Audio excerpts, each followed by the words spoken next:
Friends, आप देख रहे हैं भव्या हेल्थ केयर। तो दोस्तों, वीडियो में आगे बढ़ने से पहले अगर आपने हमारे चैनल को अभी तक सब्सक्राइब नहीं किया है तो इसे आज ही सब्सक्राइब करें और बेल आइकन को प्रेस करें ताकि आपको मिल सके हमारी वीडियो सबसे पहले। माहवारी का कम होना या ज्यादा होना एक सामान्य बात है, पर अगर कई महिलाओं को ये माहवारी बहुत ही कम होती है या सिर्फ स्पॉटिंग सी होती है और हर महीने ये प्रॉब्लम उनको हो रही है, तो ये एक गंभीर मुद्दा हो सकता है। इसके पीछे के कई सारे रीजंस हो सकते हैं कि आपको माहवारी कम क्यों हो रही है। सिर्फ हल्का सा स्पॉट आना ये हमारे नॉर्मल पीरियड्स का इंडिकेशन नहीं होता। तो ऐसे में हमें अपने डॉक्टर से संपर्क करना चाहिए या फिर हमें कुछ ऐसे रीजंस होते हैं वो जानना चाहिए कि क्यों हमें ये हल्की स्पॉटिंग हो रही है, कि कहीं हमारी एजिंग फैक्टर तो नहीं है या वेट लॉस की वजह से भी हमें पीरियड्स हल्के हो सकते हैं। नमस्कार, मैं हूँ भव्या और स्वागत है आपका हमारे चैनल भव्या हेल्थ केयर में। तो दोस्तों, आज की इस वीडियो में हम जानेंगे कि क्या फैट लॉस यानी कि वेट कम होना या फिर एजिंग, क्या ये रीजंस हो सकते हैं जिससे हमें हल्की पीरियड्स होते हैं 1 या 2 दिन और उसमें भी सिर्फ नॉर्मल स्पॉटिंग होना। तो चलिए स्टार्ट करते हैं हमारी इस वीडियो को।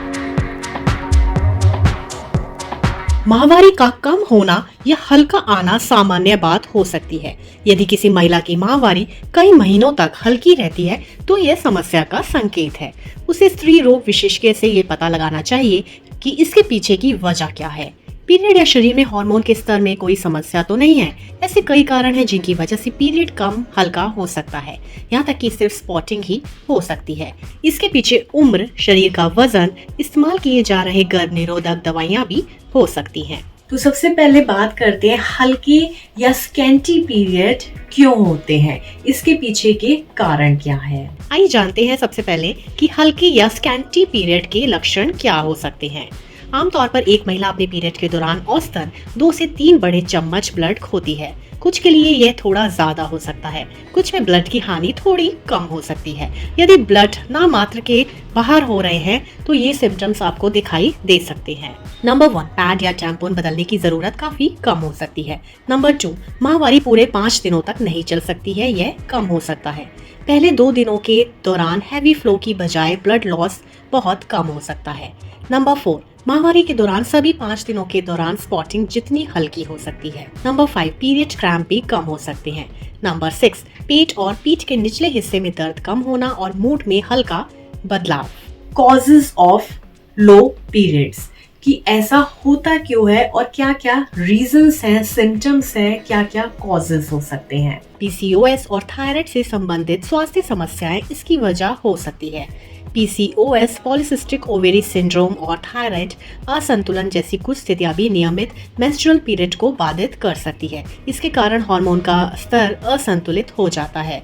इससे अनियमित माहवारी हो सकती है। यह बहुत हल्का भी हो सकता है। इसके अलावा और भी कारण हो सकते हैं। Number 1, perimenopause.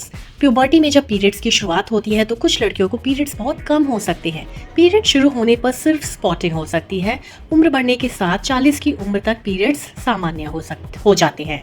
जैसे जैसे वह पेरीमेनोपॉज की तरफ बढ़ती हैं, पीरियड्स अनियमित और हल्के हो जाते हैं। मेनोपॉज के समय तक पहुंचने पर पीरियड्स जल्दी पूरी तरह से बंद हो जाते हैं। ऐसे समय में अन्य लक्षण भी होंगे जैसे कि हॉट फ्लैश, मूड स्विंग, रात में पसीना आना, एक्सेट्रा। नंबर 2, इरेगुलर ओव्यूलेशन यानी कि अनियमित ओव्यूलेशन होना। पीरियड्स गर्भाशय की परत के निर्माण का एक परिणाम है जो फर्टिलाइज अंडे को धारण करता है।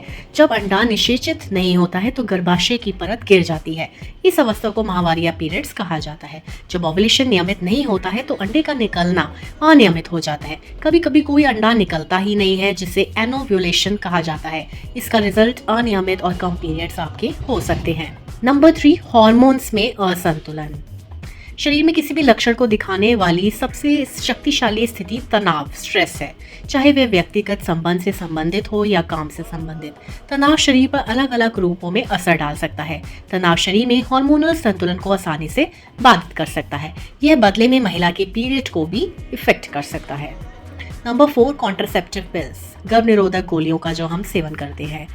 कॉन्ट्रासेप्टिव पिल्स लेने से महिला के पीरियड हल्के हो सकते हैं। कुछ कॉन्ट्रासेप्टिव पिल्स शरीर को गर्भाशय की आंतरिक परत बनाने से रोकती है और इसका रिजल्ट होता है पीरियड के दौरान बहुत हल्का लाइनिंग निकलता है। इसका रिजल्ट कम पीरियड होगा। कुछ जन्म नियंत्रण विधि शरीर में हार्मोन को बदल देती है और ये पीरियड को बाधित कर सकती है। नंबर 5, शरीर में बहुत कम वसा मीन्स लो फैट। यदि वजन कम है और शरीर में बहुत कम वसा है तो पीरियड हल्के हो सकते हैं। कुछ मामलों में वे पूरी तरह से बंद हो सकते हैं। जैसे जैसे शरीर में वसा का स्तर कम होता है, नियमित ओव्यूलेशन नहीं हो सकता है। इसी तरह जो महिलाएं बहुत ज़्यादा कसरत करती हैं, ज़्यादा चर्बी घटाती हैं, उनके पीरियड्स हल्के हो सकते हैं। अब जानते हैं पीरियड फ्लो को बढ़ाने के कुछ होम रेमेडीज।